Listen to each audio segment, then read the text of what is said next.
In response to a recent spike in popularity of Windows 9X remasters, I figured I'd start this tutorial series on how to write INF files in order to make it easier for you to be able to create Windows 9X remasters or automated installation procedures or whatever else you can really think of to use INF files for. INF files are quite powerful tools that are often overlooked in Windows 9X. And fortunately, they're actually very simple to understand because they effectively share the same syntax as ordinary INI files. So if we take a look at win.ini, you'll see you've got your sections here, one for Windows, another for desktop, another for international, and you've got little fields or entries underneath these sections. For wallpaper, it has a value of C Windows Clouds.bmp. Of course, for Windows 95 and 98, this would more likely be controlled by the registry, but you get the idea. You've probably come across configuration files like these before, and there's really not much to them. They're very simple, plain text files. Anyone can edit them if they want to. There is a little more to INF files, and that is the fact that they can be installed. You can right-click on an INF file and select install if you want to install a certain component or driver or anything like that. Normally,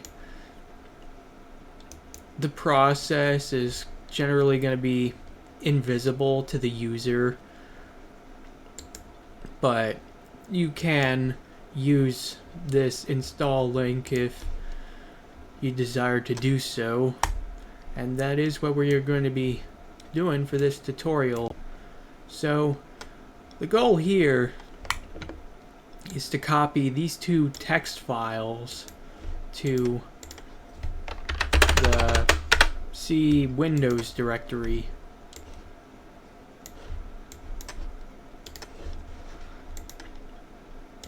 And these are the contents of this text file and the contents of this one. So what we're going to need to do now is create a new plain text file, and this is not going to end in a .txt extension. Rather, it is going to end obviously in an INF extension. So let's call this test.inf.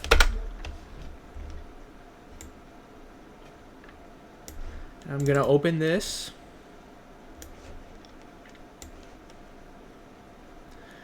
And we can begin writing. One thing INF files should always start with is a section called version. Now there are a few special cases where this may not be necessary, but for the most part you're really going to need to remember to add this in every INF file, because unlike with other sorts of scripting languages and programming languages or anything like that, INF files are kind of finicky to work with if you mess up somewhere, because they don't really give detailed errors. You kind of just have to figure out everything on your own with a deep understanding of the syntax. Again, it is pretty simple, similar to INI files, but you do have to be mindful of what you're doing. So underneath this version section, I'm going to type in a new entry called signature. I'm gonna make that equivalent to $Chicago and another $. Windows 9X expects this signature to be present in order to be able to use this INF file. And of course, Chicago just essentially means Windows 95 beta. This is just a carryover name.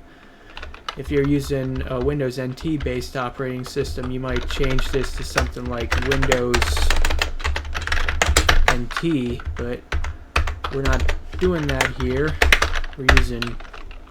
So we have to use Chicago. And that's all there is to that.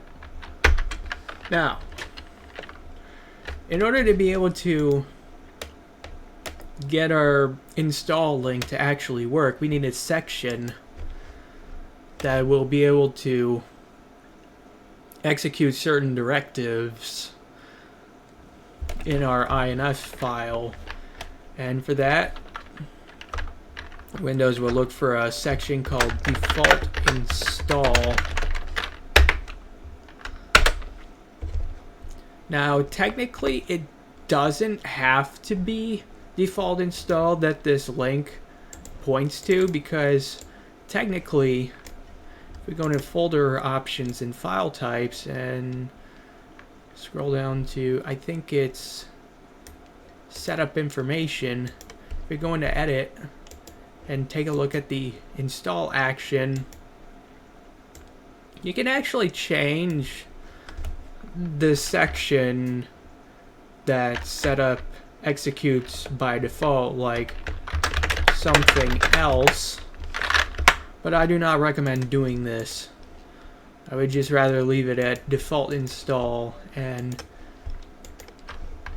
because a lot of INF writers have agreed to go with that section name for any sort of default installation of an INF file.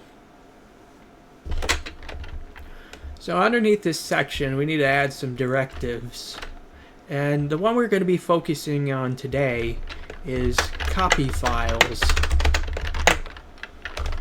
And this is going to be necessary to copy these two files over to the Windows directory here.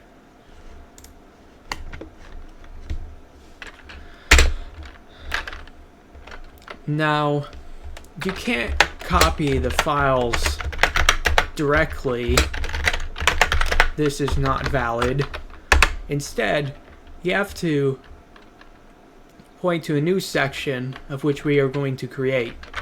So I'm going to type in source files for this one, but for the most part you can name it whatever section you want. There are a few reserved names that you cannot use, but generally something like source files will be acceptable. Now, another section we need to create in order to make the INF file aware that these files exist in the same directory this is being run from is a little thing called source disks names. And yes, this has to be plural. Now, this section was mainly intended for floppy disk sets, I think, if you're installing a set of files from a set of floppy disks, but generally it's not practical unless you intend to be dealing with floppy disks. So realistically, you can just put everything in a single disk. So let's type in the ID of our disk. This is going to be 1. Perhaps if I'm dealing with Windows 7 setup itself, I would prefer to do 101, but in this case 1 is acceptable because it shouldn't conflict with any of the Windows 9X setup disks. So 1 is going to be equal to a certain value, which has certain parameters to it. You only really need to worry about a few. One is going to be a label for your disk, and we're going to call this source files. And you can check the Windows 95 or 98 resource kit for more information on how all of this works, like disk ordinal, disk description, disk label, disk serial number, but these aren't really going to be relevant here. So what you can do is just type a comma and then type another comma, and then at the end you have to type 0. Seems to be a carryover from somewhere, but generally these two parameters are not used for anything special. At least unless you're dealing with floppy disks, which we are not. Now, I'm going to create another section. Source disks files. And this is going to be used to tell which files are in this disk. So, let's type the names of our two files right here that we want to copy over to the Windows directory. Test.txt equals 1, which means it points to this disk. And the same is going to be done with other.txt.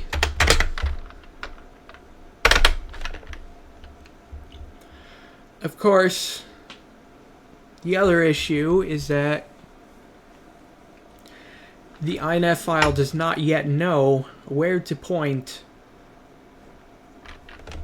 where to copy these files. So that's why we're going to create a destination dirs section. And what this is going to expect is all of the section names that we've defined in default install or another directive section, and place it over here. So for source files,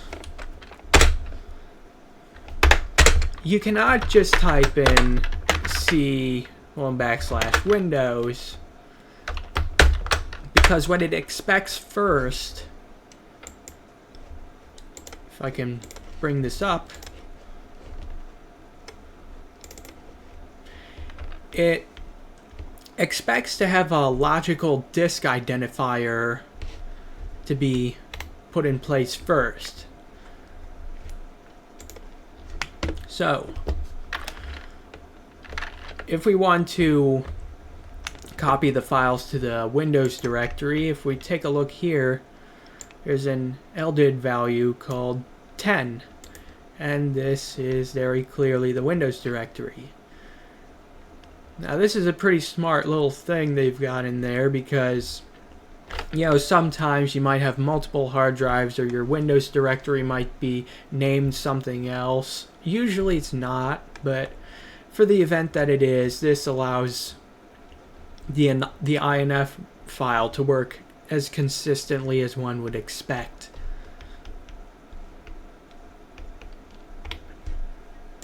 So we're going to type in 10 here, and this will point to the C:\Windows directory, or wherever else there could be a Windows directory that's being used right now. Some INF files will actually use the LDID value 25 for the Windows directory. You can use 10 or you can use 25. This seems to be a little quirk related to compensating for some very obscure feature in Windows 95. It doesn't necessarily matter most of the time which one you use. Now there is one LDID value that is not mentioned here. I'll cover it when I get this out of the way. So now let's create our source files section, which we have defined up here. Let's type in test.txt and other.txt. And these are our two files which reside in the same directory as the INF file. You cannot point to another file located somewhere else. So for example, you can't call setup xlg.txt from within this file if it's located in the desktop. So let's go ahead and save this and execute our setup file. Now, one thing that I hadn't brought up before is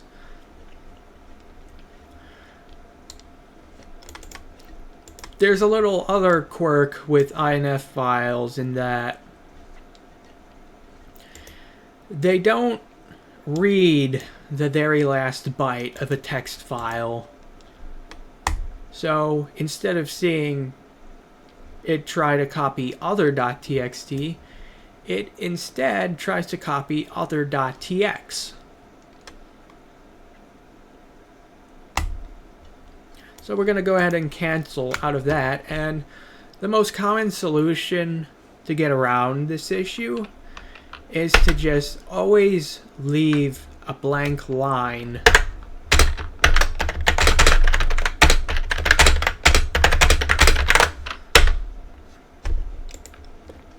at the end of the INF file.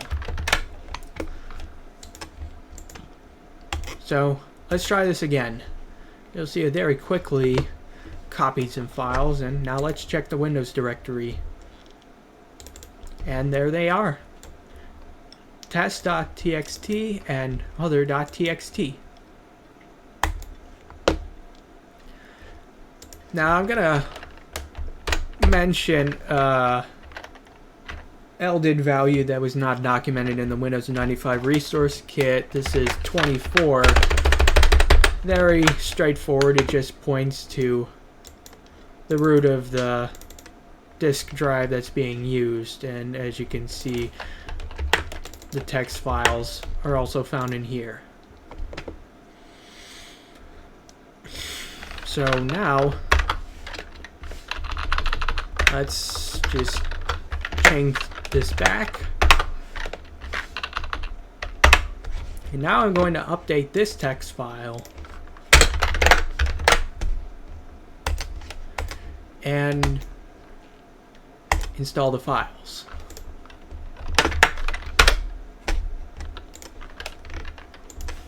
If we check other.txt,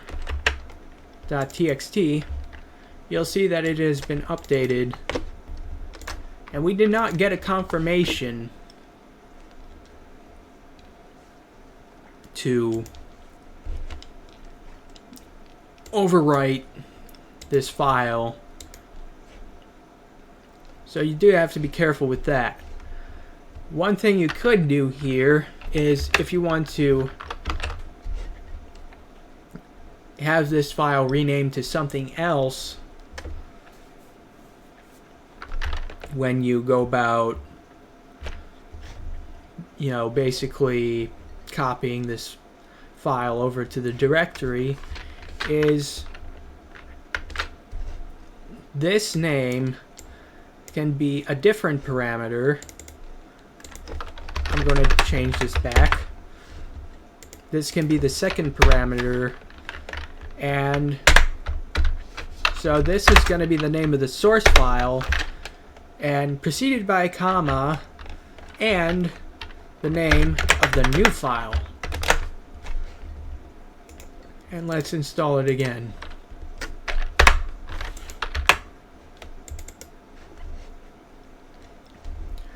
And it's created a file called new.txt. while other .txt is left intact. This is not the only way to handle duplicate file names. So if we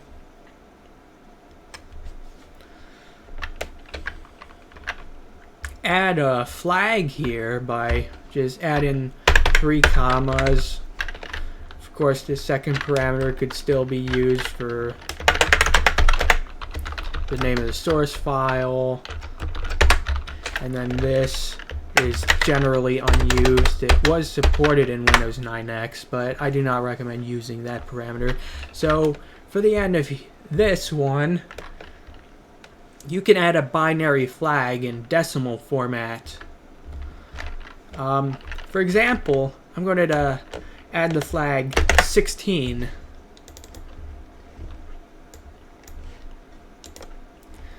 And as you'll see, we've got the very different file as opposed to the different file. I'm going to save this. And now if I go to install, it has not changed this file.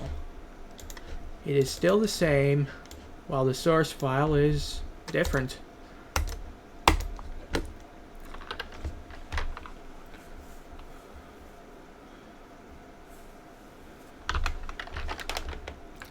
Now, you can also add another flag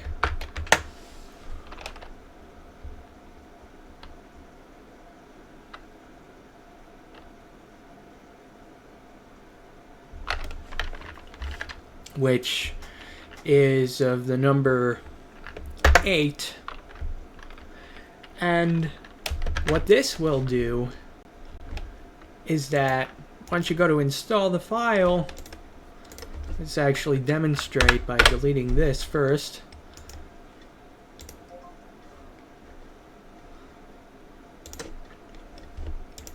Okay, maybe I'll restore this. We got the very different file and the normally different file. Now I'm going to install it.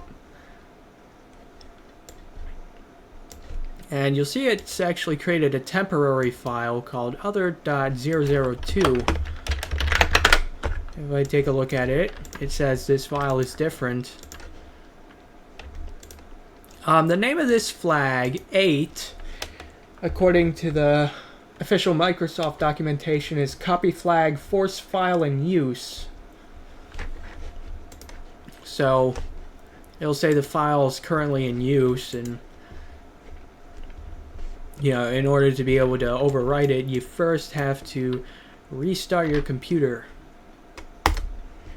So I'm going to do that. And it's going to go through the typical rebooting procedure, and there's a variety of flags that you could possibly use in order to handle certain situations where you're dealing with potential duplicate file names. You can just look up INF CopyFiles on the web, and you should find an official Microsoft documentation page covering the variety of flags that you can use. So, now that we're rebooted, let's go back into the Windows directory. And we're going to take a look at the other text file, and it has now been renamed.